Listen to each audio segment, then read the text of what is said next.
হযরত তুফাইল ইবনে আমর দাউসী রাদিয়াল্লাহু তাআলা আনহু এর কাহিনী।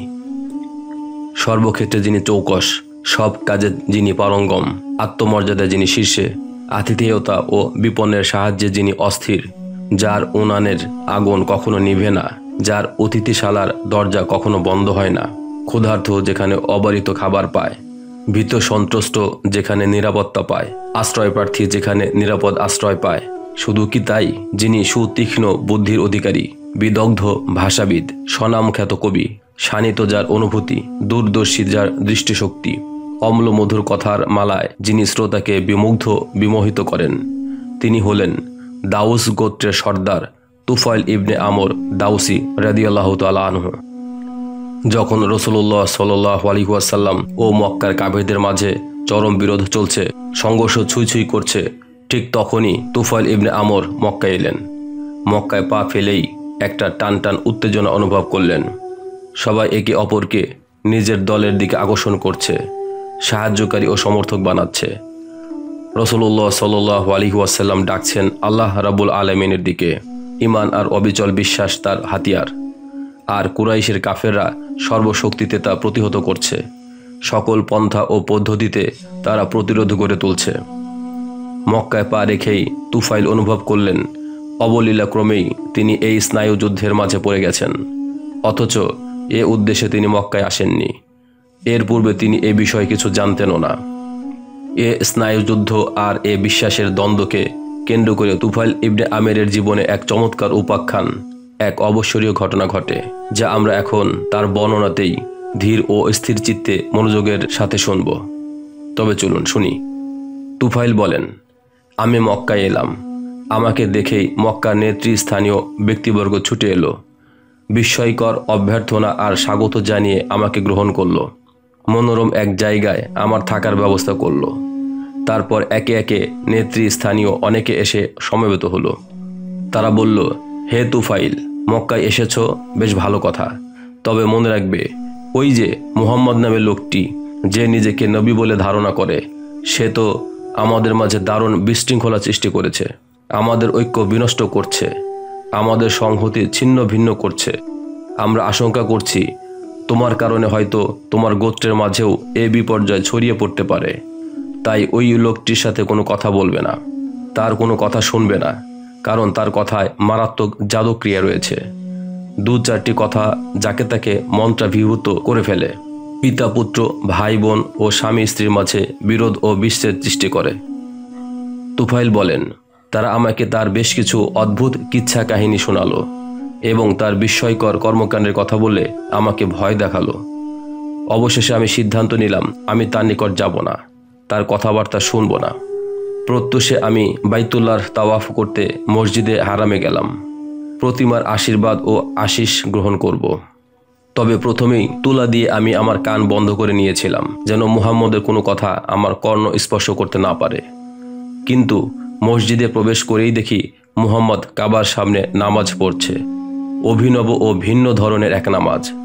তার দৃশ্য আমার দৃষ্টি কেড়ে নিল। তার ইবাদত আমার হৃদয়ে কম্পন সৃষ্টি করল। অপলক নয়নে আমি কিছুক্ষণ তার দিকে তাকিয়ে রইলাম। হঠাৎ অনুভব করলাম অবলীলাক্রমে আমি ধীরে ধীরে তার নিকটবর্তী হচ্ছি এবং আমি তার নিকটে পৌঁছে গেছি। অনিচ্ছা সত্ত্বেও তার কিছু কথা আমার কানে পৌঁছলো। কথাগুলো ভারী চমৎকার লাগলো। আমি মনে মনে বলতে থাকলাম, বরং নিজেকে ধিক্কার দিতে লাগলাম।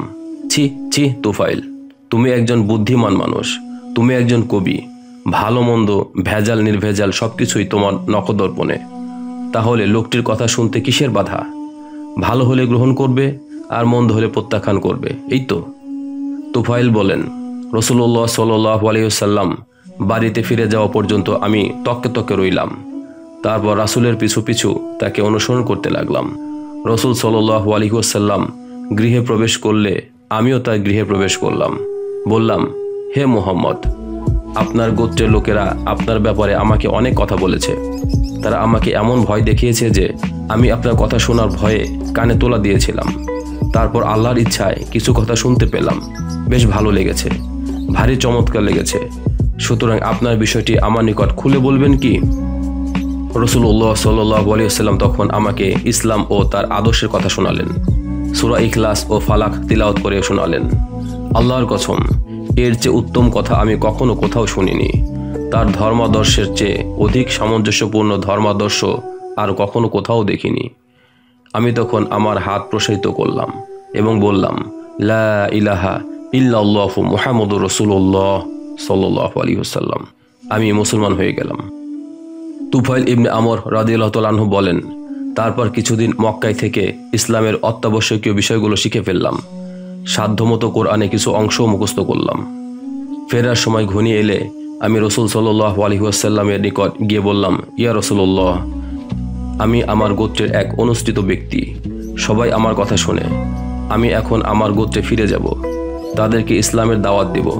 সুতরাং আমার জন্য দোয়া করুন, যেন তিনি আমাকে এমন একটি নিদর্শন দান করেন যা আমার দাওয়াতের কাজে সহায়ক হবে। রাসূল সাল্লাল্লাহু আলাইহি ওয়াসাল্লাম তখন দোয়া করলেন, বললেন, হে আল্লাহ, তাকে এমন একটি নিদর্শন দান করুন যা তাকে তার মনের আগ্রহ অনুযায়ী কল্যাণ কাজে সাহায্য করবে। তারপর আমি আমার গোত্রের উদ্দেশ্যে রওনা হয়ে গেলাম। চলতে চলতে যখন গোত্রের বস্তিগুলোর নিকটে এক উঁচু স্থানে পৌঁছলাম, তখন আমার কপালের ঠিক মাঝখান থেকে লণ্ঠনের ন্যায় এক ঐশ্বরিক আলোকমালা বিচ্ছুরিত হতে লাগলো। আমি তখন বললাম, হে আল্লাহ, নিদর্শনটি আমার চেহারা ছাড়া অন্য কোথাও দান করুন, অন্যথায় হয়তো তারা বলবে ধর্মত্যাগের শাস্তিস্বরূপ আমার এটা হয়েছে। অতঃপর সেই ঐশ্বরিক আলোকমালা স্থানান্তরিত হয়ে আমার চাবুকের মাথায় চলে এলো। লোকেরা তখন দূর দূরান্ত থেকে অবাক বিস্ময়ে আমার চাবুকের মাথায় সেই ঐশ্বরিক আলোকমালাটি দেখতে লাগলো।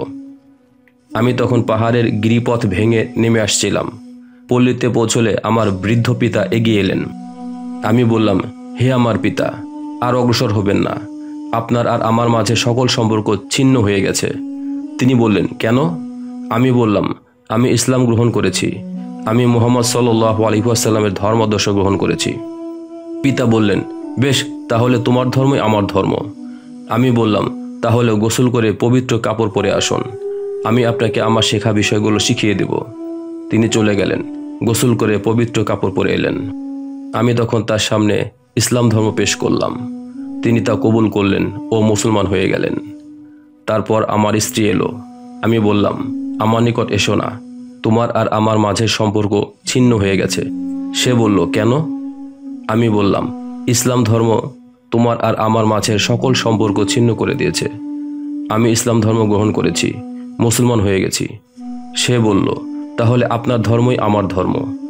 আমি বললাম, বেশ, তাহলে যাও, ওই জিসারা মূর্তি থেকে দূরবর্তী পানিতে গোসল করে পাক পবিত্র হয়ে এসো। সে বলল, আশ্চর্য, তাহলে কি আপনি ভয় করছেন যে জিসারা মূর্তি আমাদের কোনো ক্ষতি করবে? আমি বললাম, জিসারা ধ্বংস হোক, নিপাত যাক। আমি বলছিলাম, মানুষ থেকে দূরে নির্জন স্থানে গিয়ে গোসল করে এসো।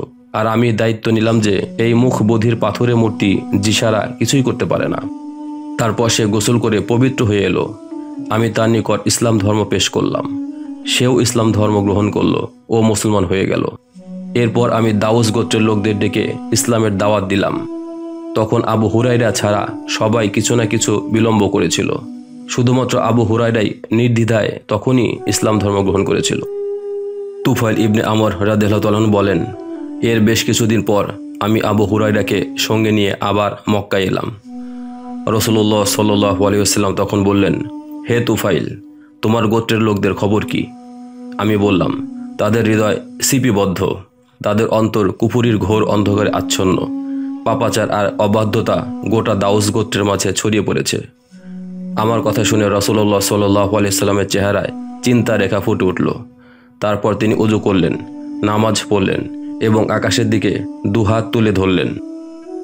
আবু হুরায়রা রাদিয়াল্লাহু তাআলা আনহু বলেন, রাসূলুল্লাহ সাল্লাল্লাহু আলাইহি ওয়াসাল্লামের এই অবস্থা দেখে আমি ভয় পেয়ে গেলাম।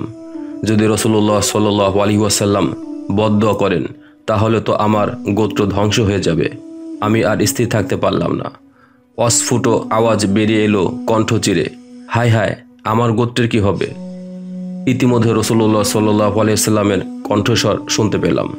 তিনি বলছেন, হে আল্লাহ, হে আমাদের রব, দাউস গোত্রকে হেদায়েত দান করো। হে আল্লাহ, দাউস গোত্রকে হেদায়েত দান করো। হে আল্লাহ, দাউদ গোত্রকে হেদায়েত দান করো। তারপর রাসূলুল্লাহ সাল্লাল্লাহু আলাইহি ওয়াসাল্লাম তুফাইল রাদিয়াল্লাহু তাআলা আনহু এর দিকে তাকিয়ে বললেন, যাও, তুমি তোমার গোত্রে ফিরে যাও, তাদের সাথে কোমল আচরণ করো এবং তাদেরকে ইসলামের দাওয়াত দিতে থাকো।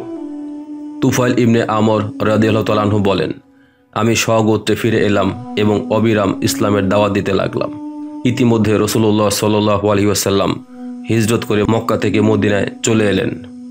বদরের যুদ্ধ, উহুদের যুদ্ধ, এমনকি খন্দকের যুদ্ধও হয়ে গেল। তারপর আমি নবী করিম সাল্লাল্লাহু আলাইহি ওয়াসাল্লামের নিকট এলাম। আমার সাথে তখন ৮০টি পরিবার, তারা সকলে ইসলাম গ্রহণ করেছে।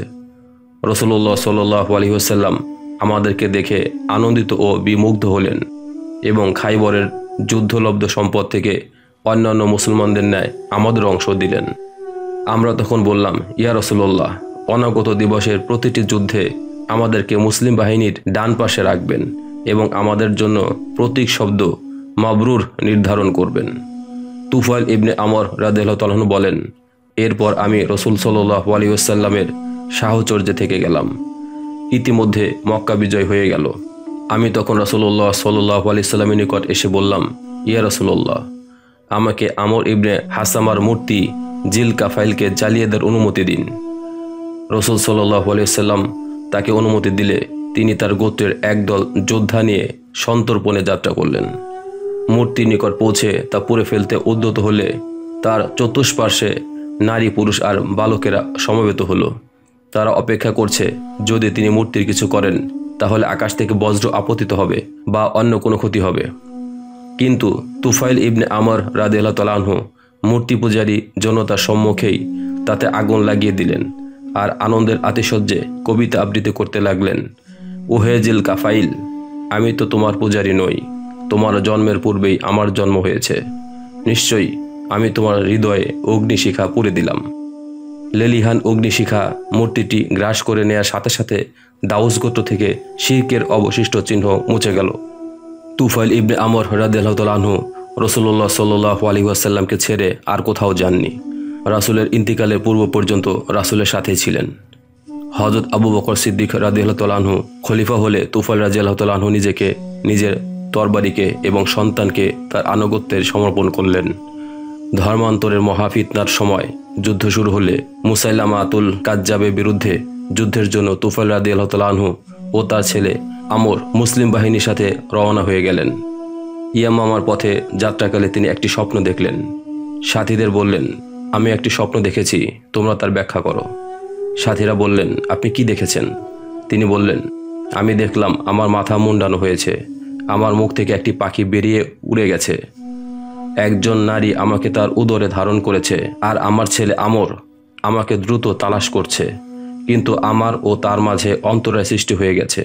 সাথীরা বলল, আপনি ভালোই দেখেছেন। তুফাইল ইবনে আমর রাদিয়াল্লাহু তাআলা আনহু বললেন, তবে হ্যাঁ, আমি তার ব্যাখ্যা করেছি। আমার মাথা মুন্ডানোর ব্যাখ্যা হলো আমার শির কেটে ফেলা হবে। আমার মুখ থেকে পাখি উড়ে যাওয়ার ব্যাখ্যা হলো আমার রূহ আমার দেহ ছেড়ে উড়ে যাবে। আর মহিলাটি আমাকে তার উদরে ধারণ করার অর্থ হলো আমার জন্য কবর খনন করা হবে এবং আমাকে দাফন করা হবে। সুতরাং নিশ্চয়ই আমি আশা করি আমি শাহাদত বরণ করব। আর আমার ছেলে আমাকে তালাশ করার ব্যাখ্যা হলো সেও আমার ন্যায় শাহাদতের তামান্না করবে, তবে তার সেই তামান্না বেশ কিছুদিন পর পূরণ হবে। ইয়ামামার যুদ্ধে তুফাইল ইবনে আমর রাদিয়াল্লাহু তাআলা আনহু প্রাণপণ যুদ্ধে অবতীর্ণ হলেন। যুদ্ধ করতে করতে অবশেষে রণক্ষেত্রে শাহাদত বরণ করে লুটিয়ে পড়লেন।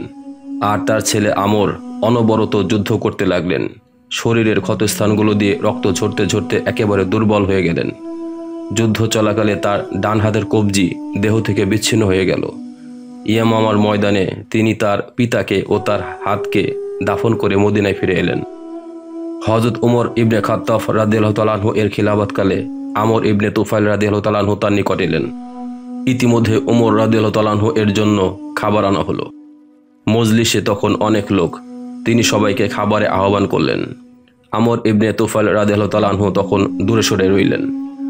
হযরত উমর রাদিয়াল্লাহু তাআলা আনহু তাকে তখন বললেন, আরে আপনার কি হলো? আপনি তো আপনার হাতের কারণে লজ্জায় খাবার থেকে দূরে সরে আছেন। আমর ইবনে তুফাইল রাদিয়াল্লাহু তাআলা বললেন, হ্যাঁ, সত্যই বলেছেন হে আমিরুল মুমিনিন। হযরত উমর ইবনে খাত্তাব রাদিয়াল্লাহু তাআলা আনহু তখন বললেন, আল্লাহর কসম, যতক্ষণ আপনি আপনার কাটা হাত এ খাবারে লাগাবেন ততক্ষণ আমি এই খাবারের স্বাদ গ্রহণ করব না। আল্লাহর কসম, আপনি ছাড়া এখানে আর কেউ এমন নেই যার শরীরে কিছু অংশ জান্নাতে চলে গেছে। পিতা শাহাদতের পর আমর ইবনে তুফাইল রাদিয়াল্লাহু তাআলা আনহু এর চোখের তারায় শাহাদতের স্বপ্ন বিরাজ করছিল। ইয়ারমুকের যুদ্ধে আমির ইবনে তুফাইল রাদিয়াল্লাহু তাআলা আনহু মুজাহিদ সাহাবীদের সাথে গমন করলেন। যুদ্ধ করতে করতে তিনি কাঙ্ক্ষিত শাহাদতের সন্ধান পেলেন, যার আশা তার পিতা তাকে দিয়েছিলেন। আল্লাহ তাআলা তুফাইল ইবনে আমর দাউসি রাদিয়াল্লাহু তাআলা আনহু এর প্রতি রহম করুন, কারণ তিনি ছিলেন শহীদ ও শহীদের পিতা।